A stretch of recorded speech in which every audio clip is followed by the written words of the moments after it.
어떤 해안에서 고기를 잡고 있던 어부가 있었습니다. 그런데 그 바다에는 이상하게 해초가 많아서 고기를 잡는데 방해가 되었습니다. 젊은 어부가 그 모양을 보고서 해초가 많아서 고기 잡기가 어렵네, 그렇게 투덜거렸습니다. 그러자 옆에 함께 일하고 있던 나이 많은 늙은 어부가 말하기를, 여보게, 그렇지만 해초가 없으면 새우 새끼도 없단 말이다. 새우 새끼가 없으면 고기가 있을 수 없지. 이렇게 이야기했다고 합니다. 여름과 가을에 우리나라를 찾아오는 태풍은 우리를 긴장하게 만듭니다. 비구름을 동반하기 때문에 그렇습니다.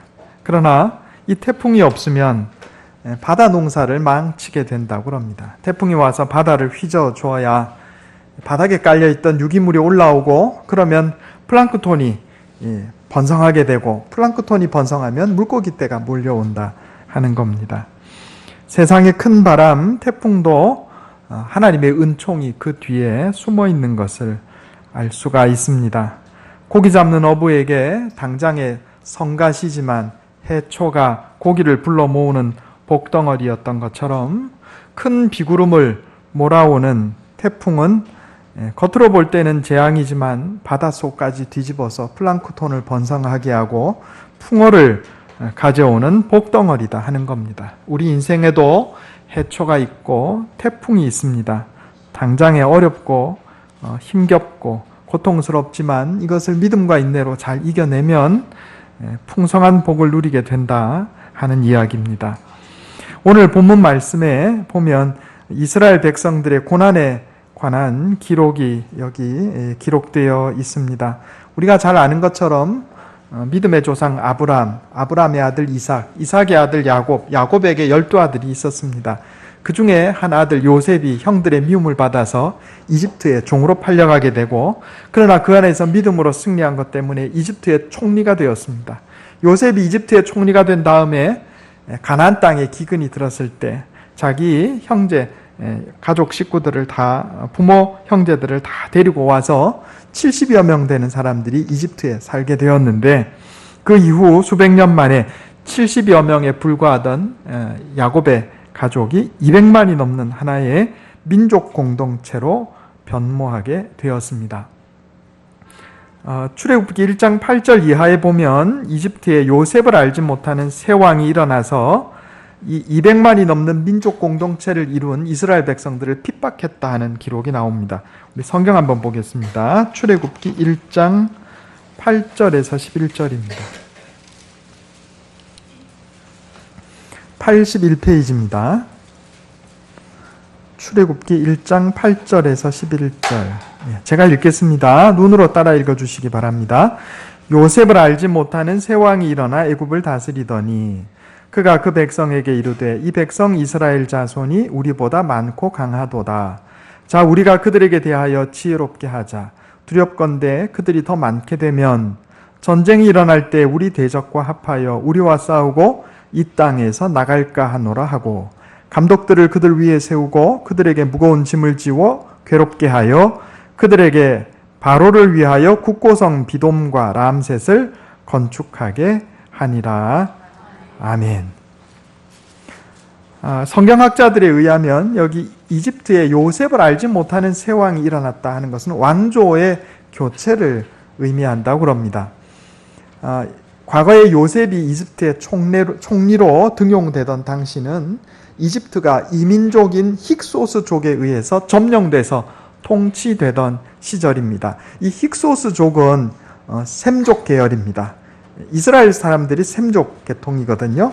그러니까 이집트 사람이 아닌 이방 민족인 힉소스가 이집트를 통치할 때 외국인이라도 능력이 있으면 등용해서 총리까지 세우고 했던 겁니다. 그런데 이 힉소스족의 통치가 약 한 300년이 지나고 끝나게 됩니다. 이집트인들이 다시 이집트를 통치하게 되는데, 이때 이집트인의 새로운 왕조를 세운 사람이 아멘호텝 2세입니다. 이 아멘호텝 2세가 정권을 잡은 다음에는 이스라엘 백성들을 견제하기 시작한 겁니다. 인구도 한 200만 되고, 그리고 셈족 계열이란 말이에요. 지금 힉소수족을 몰아냈지만 이 이스라엘 사람들이 언제 힉소수족하고 힘을 합쳐서 반란을 일으킬지 모른다, 이런 걱정이 있었던 겁니다. 그래서 이 아멘호텝 2세 시절 이후부터 이스라엘 백성들을 핍박하기 시작합니다. 그 핍박의 박해의 내용을 크게 세 가지로 성경은 말씀하는데, 첫째는 중노동입니다. 사람이 너무 힘이 들고 그러면 집에 와서 그냥 골아 떨어지고 생식의 의지가 사라지게 됩니다. 그러면 자녀가 덜 태어나겠죠. 그러니까 중노동을 통해서 이스라엘 인구를 조절해보자, 이런 생각을 가졌던 겁니다. 근데 그게 잘 안 됐어요. 두 번째는요, 산하 제한인데 사실상의 산하 제한이 아니고 산파들을 회유해서 매수해서 새로 태어나는 이스라엘 아기들을 죽이는 겁니다. 그런데 그것도 잘 안 됐어요. 산파들이 하나님이 두려워가지고 아이들을 살렸단 말이에요. 그래도 안 되니까 마지막에는 이제 아들이 태어나면 나일강에 버려라 하는 아주 강력한 법령을 만들었습니다. 그래서 석 달 동안, 모세의 부모가 석 달 동안 모세를 키우다가 도저히 안 돼서 나일강에 버렸고, 잘 살피다가 모세가 이집트의 공주에게 입양되어 이집트의 왕자로 자라게 된 것을 우리가 잘 알고 있습니다.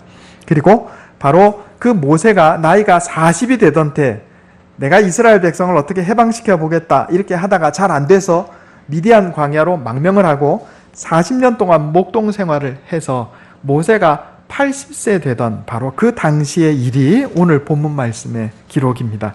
오늘 출애굽기 2장 23절에 여러 해 후에 애굽 왕은 죽었고 그랬습니다. 애굽은 이집트입니다. 여기서 말하는 애굽 왕은, 이집트 왕은 모세를 잡아서 죽이려고 하던, 모세가 미디안으로 도망갔잖아요. 바로 그 모세를 잡아서 죽이려고 하던 모세의 정적인 바로 그 애굽 왕을 말합니다. 그는 죽었고 이스라엘 자손은 고된 노동으로 말미암아 탄식하며 부르짖으니 그 고된 노동으로 말미암아 부르짖는 소리가 하나님께 상달됐다 그랬어요. 자, 오늘 본문 말씀을 통해서 우리가 몇 가지 교훈을 얻고자 합니다. 첫 번째 교훈은 상황이 어려워도 하나님의 약속은 반드시 이루어진다 하는 겁니다. 따라해 보겠습니다. 상황이 어려워도 하나님의 약속은 반드시 이루어집니다. 출애굽기 1장 12절 말씀해 보면, 그러나 학대를 받을수록 더욱 번성하여 퍼져나가니 애굽 사람이 이스라엘 자손으로 말미암아 근심했다 그랬어요. 여러 가지 산하 제한 정책을 피고 또 심지어 남아 살해 정책까지 폈는데도 불구하고 이스라엘 백성이 늘어났어요. 왜 늘어났겠어요? 하나님께서 아브라함에게 약속하신 것을 이루려고 하셨기 때문에 그렇습니다. 창세기 15장에 보면 하나님께서 아브라함에게 두 가지 약속을 주셨어요. 하나는 너의 자손이 하늘의 별처럼 많아지리라. 또 하나는 내가 너와 네 자손에게 이 가나안 땅을 유업으로 주리라. 이 두 가지 약속을 하셨어요. 하늘의 별처럼 많은 백성, 그리고 가나안 복지를, 이 땅에 대한 약속, 이 두 가지예요. 그런데 오늘 본문 말씀에 보니까 이미 하나의 두 가지 약속하셨던 것 중에 하나가 이미 이루어진 것을 알 수가 있습니다. 별로 좋은 상황은 아니에요. 이집트에서 이스라엘 백성들이 사실상 노예살이하고 있는 상황이에요. 그러나 그럼에도 불구하고, 그런 어려운 상황임에도 불구하고 하나님께서 약속하신 말씀은 이루어졌다 하는 겁니다. 여러분, 성경에 기록된 모든 말씀은 하나님께서 우리에게 주신 약속의 말씀입니다. 이 말씀들은 우리의 상황이 아무리 어렵고 힘들어도 반드시 이루어지게 되어 있습니다. 이것을 믿으시기 바랍니다. 민수기 23장 19절에 보면 하나님은 사람이 아니시니 거짓말을 하지 않으시고 인생이 아니시니 후회가 없으시도다. 어찌 그 말씀하신 바를 행하지 않으시며 하신 말씀을 실행하지 않으시랴 그랬어요. 하나님께서 아브라함에게 주셨던 이 두 가지 약속은 아브라함에게만 주신 약속이 아니고 오늘날 아브라함에게 영적 자손인 우리에게도 똑같이 주신 말씀인 것을 우리가 명심해야 하겠습니다. 아브라함에게는 이스라엘 백성이 하늘의 별처럼 많아지는 것이겠지만 오늘날 우리에게는 이것은 하나님의 백성이 많아지는 약속이에요. 하나님께서 우리에게 주신 축복은 나로 말미암아 구원받는 사람이 많아지게 하는 거예요. 이게 씨의 약속입니다. 영적인 씨의 약속. 저와 여러분이 상속자인 것을 기억하시기 바랍니다. 아브라함으로 말미암아 이스라엘 민족이 하늘의 별처럼 많아졌듯이 하나님은 나로 말미암아 구원받는 백성이 많아지기를 원하세요. 그러니까 우리가 죽어가는 사람들에게 복음을 전해야 합니다. 이건 우리의 의무예요. 하나님께서 아브라함에게 땅을 약속하셨어요. 가나안 땅. 이것은 오늘날 우리에게 우리의 생활 영역을 의미합니다. 우리의 생활 영역을 정복하라 하는 겁니다. 믿음으로 정복하라. 내 삶의 영역을 믿음으로 정복하는 자가 땅을 상속받는 자입니다. 그러니까 내가 하나님을 믿는 믿음 안에서 말씀에 순종하며 내 삶을 하나님의 통치 안으로 드릴 때, 하나님의 말씀 안에서 내 삶을 정복해 나갈 때 이게 땅을 상속받는 자가 되는 것이다 하는 겁니다. 하나님께서는 오늘 본문 말씀에 보면 이스라엘 백성들이 고난을 당하는데 고난을 주시는 이유가 있어요.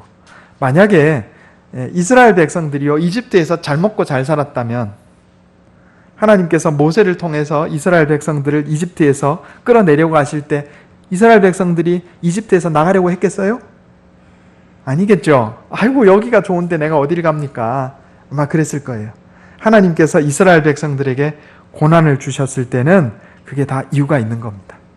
오늘 그 고난의 이유를 한번 살펴보려고 그럽니다. 하나님께서는 고난을 통해서 우리를 부르십니다. 따라해 보겠습니다. 하나님께서는 고난을 통해 우리를 부르십니다. 하나님께서는요, 고난을 통해서 우리에게 유익 주기를 원하세요. 첫 번째 유익은 뭐냐면요, 구원받는 유익입니다. 자, 고난의 종류가 세 가지가 있는데 첫 번째는 구원으로 이끄는 고난입니다. 따라해 보겠습니다. 구원으로 이끄는 고난. 금방 말씀드린 것처럼 이스라엘 백성들이 하나님의 약속의 성취로 이집트 땅에서 하늘의 별처럼 70여 명에 불과하던 이스라엘 가족이 200만이 넘는 하나의 민족으로 변모했어요. 사람 수의 씨에 대한 약속은 이미 성취되었어요. 그런데 하나님께서 이 이스라엘 백성들에게 아브라함에게 약속하셨던 땅의 약속도 이루기를 원하셨단 말이에요. 그러기 위해서 이스라엘 백성들이 이집트에서 나와야 하는데 이거 가만 놔두면 나올 생각을 안 하겠어. 그래서 고난을 허락하셨다 하는 겁니다. 하나님께서 택하신 자들은 고난을 당하면 하나님을 찾게 돼 있어요. 하나님께서 택하지 않으신 자들은 고난을 당해도 하나님을 안 찾아요. 그러나 하나님께서 구원하기로 택하신 자들은 전후 좌우 모든 것이 막혀 있을 때 열려있는 하늘을 바라보며 하나님께 부르시게 돼 있어요. 이게 오늘 본문 말씀 보면 이스라엘 백성들이 고난 때문에 하나님께 부르짖었다 그랬어요. 그래서 이스라엘 백성들이 당한 고난은 구원을 위한 고난이었다 하는 겁니다. 하나님께서 우리 인생에 허락하시는 모든 고난에는 이처럼 의미가 있습니다. 아무 이유와 목적이 없이 주어지는 고난은 없는 겁니다. 다만 믿음으로 그 고난에 응답하고 인내와 순종으로 승리하는 자에게는 그 고난이 복이 되지만 불신앙과 불평과 원망으로 고난을 대하는 자는 이게 고난이 화가 된다 하는 겁니다. 구원으로 이끄는 고난을 당한 대표적인 사람으로 예수님께서 골고다 언덕에서 십자가에 달려 죽으실 때 좌우편에 달렸던 강도 중에 구원받은 강도 한 사람을 들 수가 있겠습니다. 그는 그 인생 마지막 십자가에 달려 죽는 아주 커다란 고난을 당하고 있었어요. 그런데 바로 그 고난의 순간에 그는 예수님께 간청합니다. 주 예수님, 당신의 나라에 임하실 때, 가실 때 나도 기억해 주세요. 그죠? 이 강도는요, 비록 그의 일생 동안 불행한 인생을 살았지만 맨 마지막 고난을 통해서 예수님께 부르짖어 간구함으로 말미암아 구원받은 인생이 되었다 하는 겁니다. 그러나 이 강도의 구원은 부끄러운 구원이요, 상급이 없는 구원일 뿐입니다. 그의 인생은 비참한 인생이었어요. 그저 마지막 고난의 때에 하나님께 부르짖어 간구함으로써 그저 자기 영혼 구원받은 것으로 끝났단 말이에요. 이게 구원으로 이끄는 고난이에요. 두 번째는 영적인 성장을 위한 고난이 있습니다. 따라해 보겠습니다. 영적인 성장을 위한 고난. 하나님께서 우리 인생에 허락하시는 고난 중에 우리의 영적인 성장을 위해서 허락하시는 고난이 있어요. 창세기 12장 한번 보겠습니다. 창세기 12장 10절.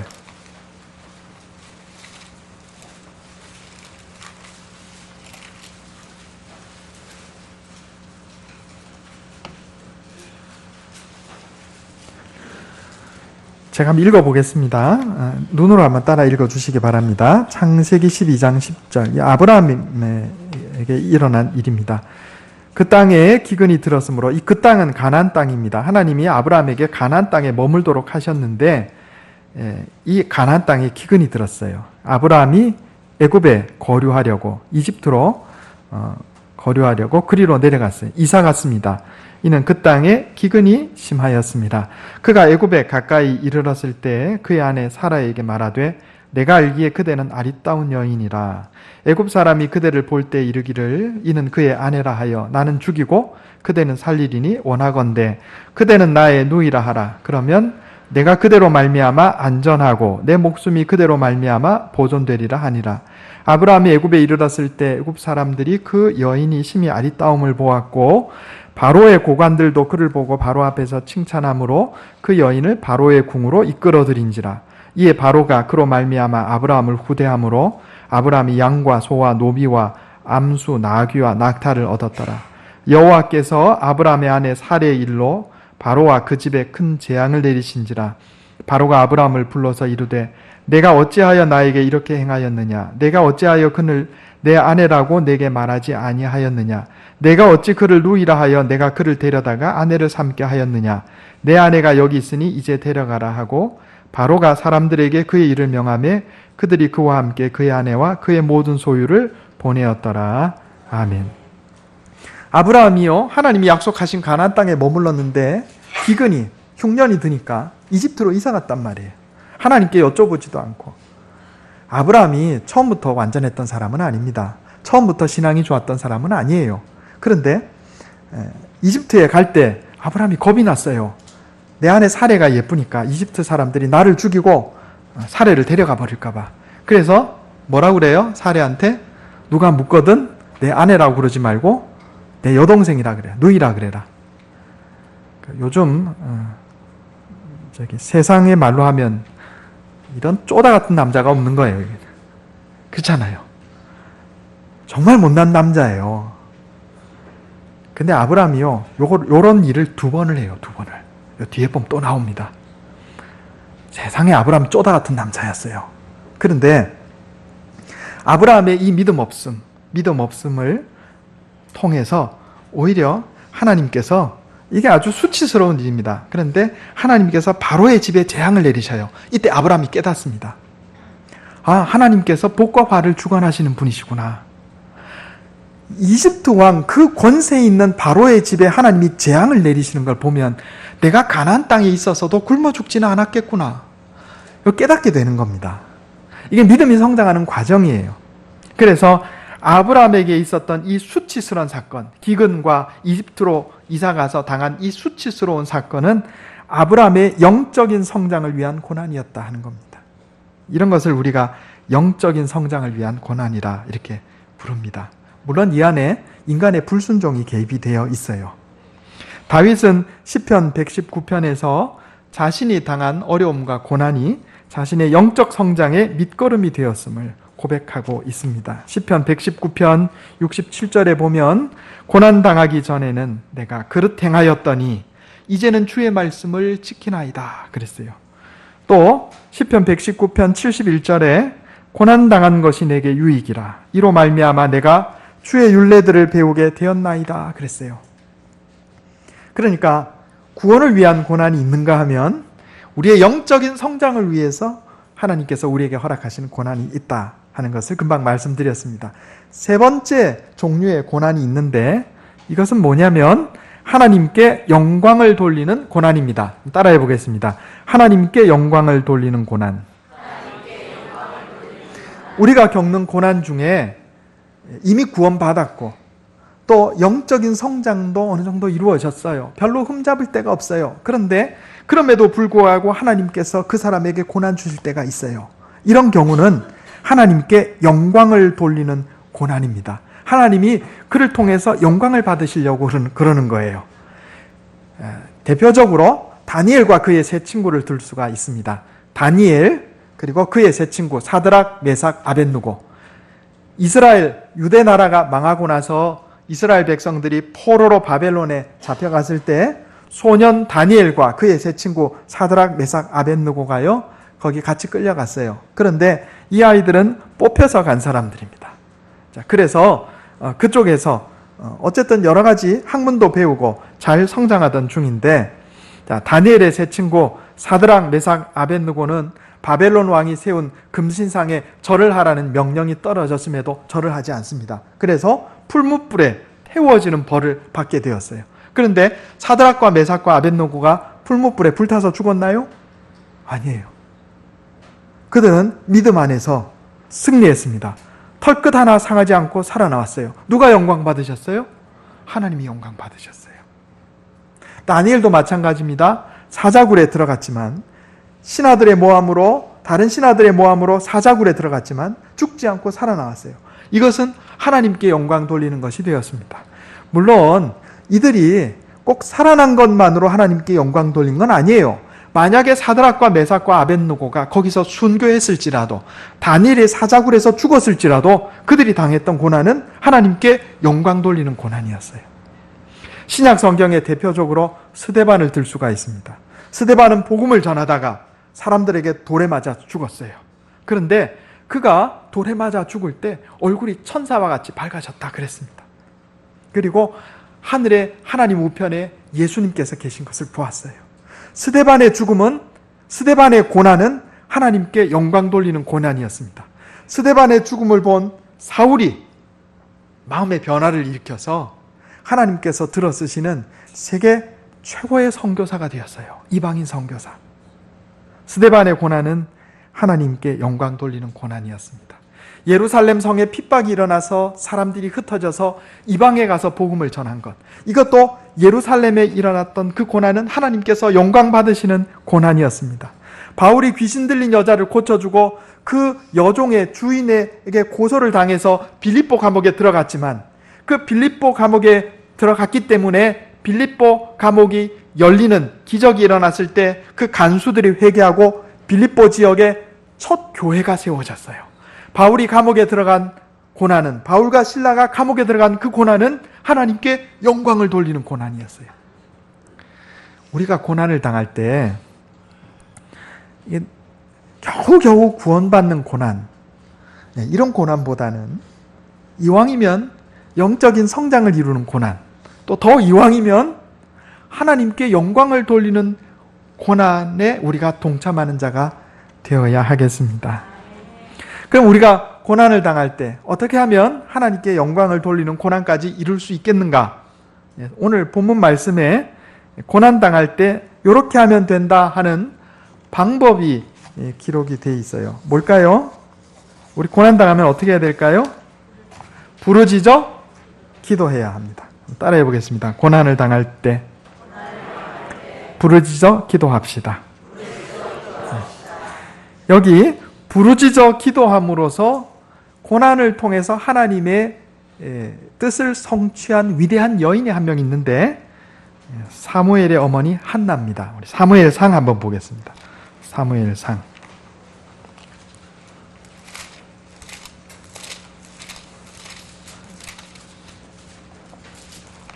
사무엘상 1장 1절부터 제가 한번 읽어보겠습니다. 구약성경 408페이지입니다. 사무엘상 1장 1절부터 제가 읽겠습니다. 에브라임의 산지 라마다임 소빔에 에브라임 사람 엘가나라 하는 사람이 있었으니 그는 여로함의 아들이요 엘리후의 손자요 도후의 증손이요 숲의 현손이더라. 그에게 두 아내가 있었으니 한 사람의 이름은 한나요 한 사람의 이름은 브닌나라. 브닛나에게는 자식이 있고 한나에게는 자식이 없었더라. 자, 이것은 처와 첩이 아니고 당시 있었던 중혼 관습입니다. 둘 다 정식 아내예요. 그런데 엘가나에게 있었던 두 아내, 브닛나와 한나 중에 브닛나에게는 자식이 있었고 한나에게는 자식이 없었어요. 고대에 자식이 없다는 것은 한마디로 말해서 저주받은 인생이다, 이런 뜻입니다.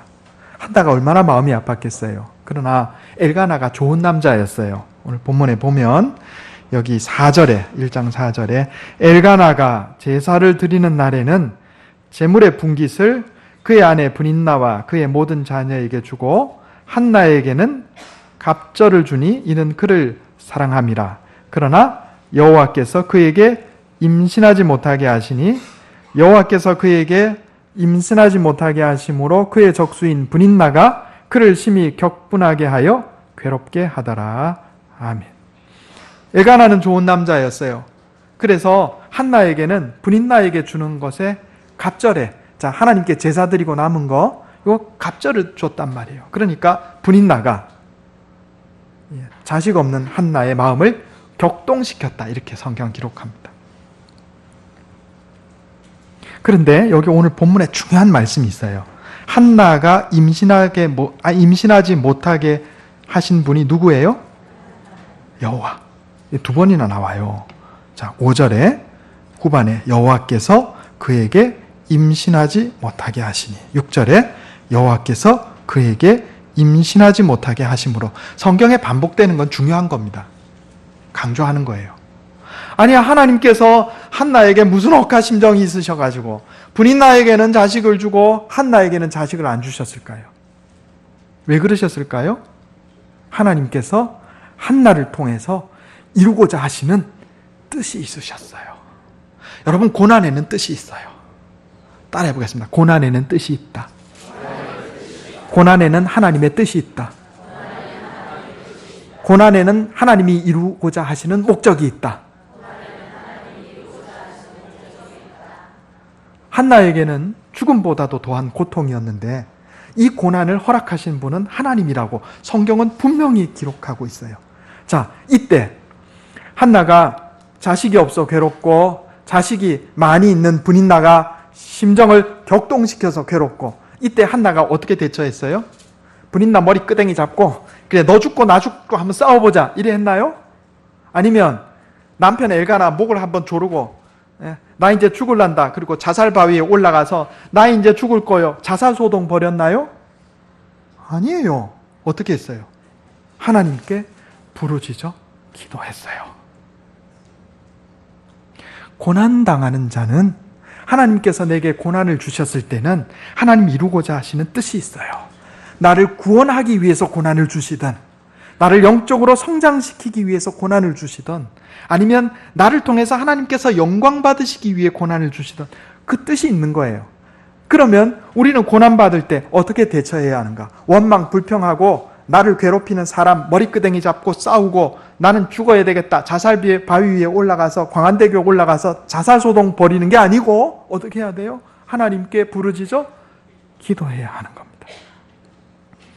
요새 막 정치가 아주 복잡해요. 제가 신문도 보고 뉴스를 보는데 그 보면 이런 얘기들을 하더라고요. 정치적으로 뭐 이렇게도 하고 저렇게도 하는데 뭐 이게 신의 한 수다 뭐 이러더라고요. 신의 한 수. 뭔 신의 한 수. 예. 여러분, 그리스도인들이 고난당할 때 신의 한 수가 뭘까요? 다 가르쳐 드렸잖아요. 그리스도인들이 고난당할 때 신의 한 수가 뭐예요? 부르짖어 기도하는 거예요. 나를 괴롭히는 사람 머리끄댕이 잡고 싸우는 거 아니고, 광안대교 올라가서 죽겠다 자살소동 벌이는 거 아니고, 다 포기하고 소주병 갖다 놓고 마시고 죽자 사자 부어 마시는 게 아니고, 고난당할 때 하나님께 부르짖어 기도하는 것이 신의 한 수예요. 여러분, 영육에 질병이 있습니까? 부르짖어 기도하시기 바랍니다. 경제적인 어려움이 있습니까? 부르짖어 기도하시기 바랍니다. 사람 때문에 고통스럽습니까? 부르짖어 기도하시기 바랍니다. 하나님은요, 우리를 사랑하셔요. 신실하신 분이셔요. 우리가 부르짖어 기도하면 하나님께서 은혜를 베풀어 주세요. 한나가 부르짖어 기도할 때 하나님께서 한나에게 은혜를 베풀어 주셨어요. 사무엘을 낳은 거예요. 아들을 낳았어요. 그런데 한나는 여기에서 그치지 않습니다. 여기에서 그치지 않고 사무엘을 하나님께 드립니다. 자, 사무엘상 2장 27절 28절 한번 보겠습니다. 1장, 사무엘상 1장 27절 28절 같이 읽어보겠습니다. 사무엘상 1장 27, 28 같이 읽겠습니다. 시작. 이 아이를 위하여 내가 기도하였더니 내가 구하여 기도한 바를 여호와께서 내게 허락하신지라. 그러므로 나도 그를 여호와께 드리되 그의 평생을 여호와께 드리나이다 하고 그가 거기서 여호와께 경배하니라. 아멘. 여기 잘 보세요. 27절에 내가 구하여 기도한 바를 여호와께서 내게 허락하신지라. 그러므로 나도 그를 여호와께 드리되 그랬어요. 그의 평생을 여호와께 드리나이다. 자, 이 한나의 이 기도를 오해하는 사람들이 가끔 있어요. 한나가 사무엘을 하나님께 드린 것처럼 나도 내 아들을 하나님께 드려야 되겠다. 아들이 5인데 그 중에 죽여라고 부모 말 안 듣고 말썽쟁이 아들 하나 있는데 도저히 내가 감당이 안 되니 주여 내가 데리고 살 수 없으니 하나님께 떠맡깁니다. 신학교나 보내자. 여러분, 이건 아니에요. 이건 한나가 사무엘을 하나님께 드린 거하고 전혀 다른 거예요.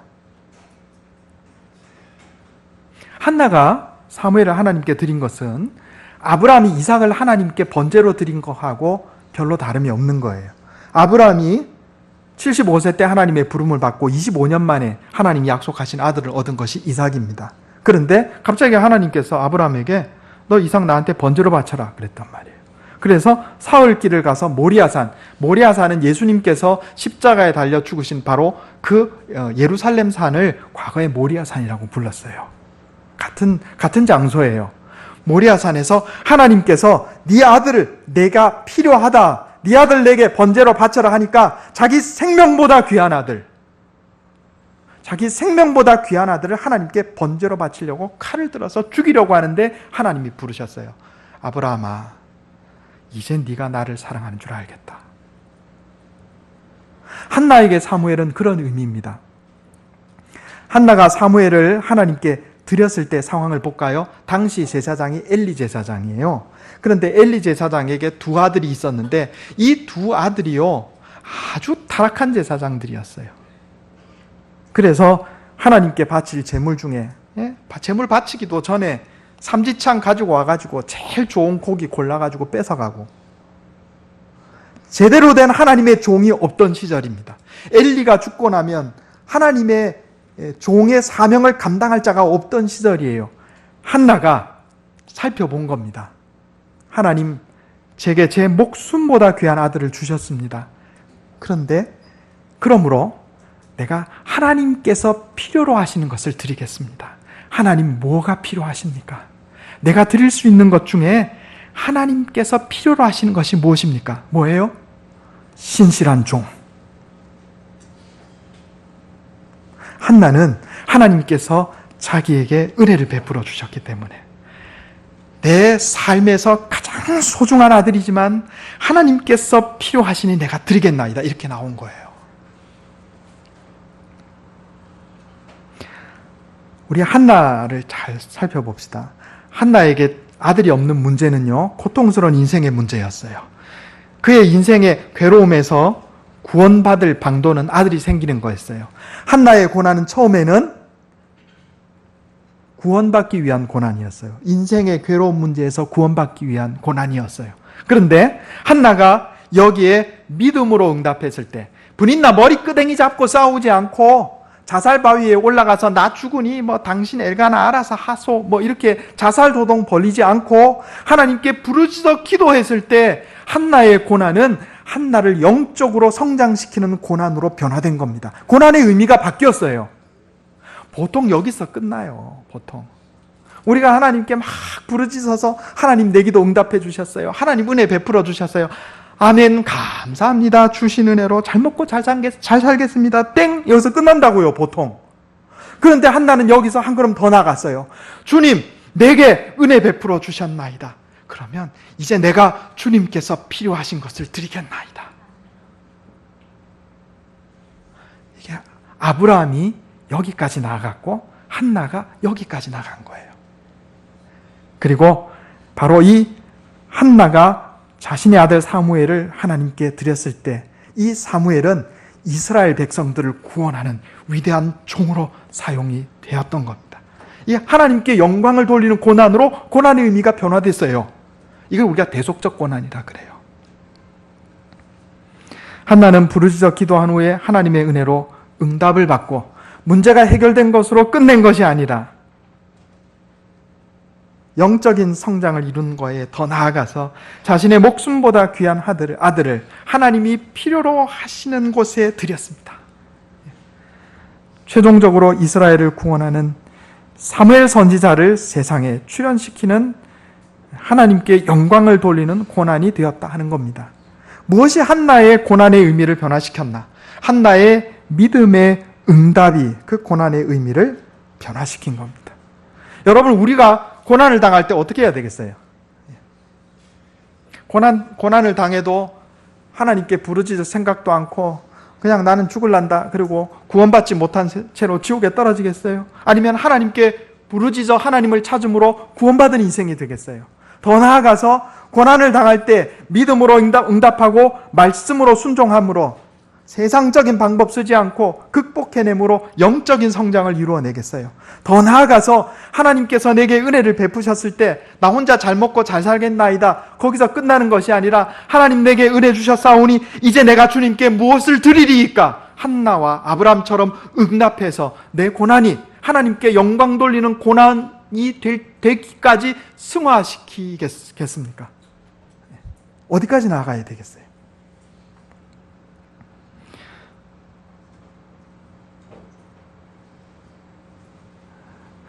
제가 전에 부목사로 있을 때 교역자 수련회로 강원도 어디를 갔는데 제가 그 강원도 산골짜기 어디 교회를 보고 거기에 얽힌 이야기를 들은 적이 있어요. 강원도 산골짜기에 교회가 하나 세워져 있는데 어떤 분이 그러시더라고요. 저 교회가 어떻게 세워졌냐 하면은 30년 전에 저쪽에 강물에 수련회를 온 교회가 있었는데 아들이 물에 빠져 죽은 거예요. 그런데 권사님 아들이에요. 권사님이 그 아들 물에 빠져 죽은 것 슬퍼하면서 거기서 끝난 게 아니고 여기에 내 아들 이름으로 헌금을 해서 교회를 세워야 되겠다. 교회를 세웠어요. 여러분, 그 권사님이 겪은 고난은 하나님께 영광을 돌리는 고난이 되었습니다. 하버드 대학 아시죠? 하버드 대학에 가면 와이드너 기념 도서관이 있습니다. 와이드너라는 학생이 있는데 1912년 타이타닉호가 침몰할 때 물속에 빠져 죽은 사람이에요. 그 아들이 와이드너가 수영을 못했답니다. 그래서 그 부모가 하버드 대학에 도서관을 건립해서 기증하면서 하버드 대학에 조건을 달았어요. 모든 학생이 생존 수영을 배우게 해달라. 내 아들처럼 물에 빠져 죽는 사람이 다시는 나오지 않도록. 여러분, 이 와이드너의 부모가 겪은 고난은 세상에 다시 없는 슬픔이고 고통스러운 사건이었지만 이 와이드너의 부모는 이 고난을 하나님께 영광을 돌리는 고난으로 승화시켰습니다. 고난 자체는 복도 아니요, 화도 아니요, 중립적인 겁니다. 그 고난을 내가 믿음으로 응답하고 나의 구원을 위한 고난으로, 영적인 성장을 위한 고난으로, 하나님께 영광을 돌리며 세상 사람들을 구원하기 위한 고난으로 승화시키면 그 고난은 복이 되는 것이고, 내게 닥친 고난에 불순종하고 불신앙으로 원망과 불평으로 그 고난을 다루면 그 고난이 재앙이 되고 화가 되는 겁니다. 하나님께서 우리에게 주신 고난은 모두 의미가 있습니다. 내가 믿음으로 응답하면 그 고난은 내게 구원의 복이 되고, 내가 믿음으로 응답하면 그 고난은 내게 영적 성장의 복이 되고, 내가 믿음으로 응답하면 그 고난은 세상을 유익하게 해서 하나님께 영광 돌리는 복이 되는 것입니다. 그러므로 저와 여러분, 우리 인생에 어려움이 닥쳐올 때 당황하거나 낙심하지 말고 믿음으로 응답해서 하나님 내게 은혜 베푸실 때 그것으로 나 혼자 잘 먹고 잘 사는 것으로 끝나는 것이 아니라, 하나님 내게 은혜 주셨사오니 내가 무엇을 주님께 드리리이까? 하나님께 영광을 돌리는 대속적인 고난, 세상을 유익하게 하는, 하나님께 영광을 돌리는, 세상을 유익하게 하는 복된 고난으로 변화시켜가는 저와 여러분 다 되시기를 예수님의 이름으로 축원합니다. 기도하겠습니다. 하나님께서 우리 인생에 허락하시는 고난에는 모두 의미가 있음을 깨우쳐 주시니 감사합니다. 우리를 구원하시기 위해 허락하시는 고난도 있고, 우리에게 영적인 성장을 주시기 위해 허락하시는 고난도 있고, 하나님 영광 받으시기 위해 허락하시는 고난도 있음을 깨닫게 해주시니 감사합니다. 우리 인생에 어려움과 고난이 닥쳐올 때 믿음으로 응답하여 구원받은 인생 되게 하시고, 믿음으로 응답하여 영적인 성장을 이루게 하시고, 믿음으로 응답하여 세상을 유익하게 하고 하나님께 영광 돌리는 주의 백성들 다 되게 해 주시옵소서. 이것이 내 힘과 능력으로 되지 않음을 고백합니다. 날마다 말씀으로 나를 깨우쳐 주시고 성령으로 인도하여 주시옵소서. 우리 주 예수님의 이름으로 간절히 기도하옵나이다. 아멘.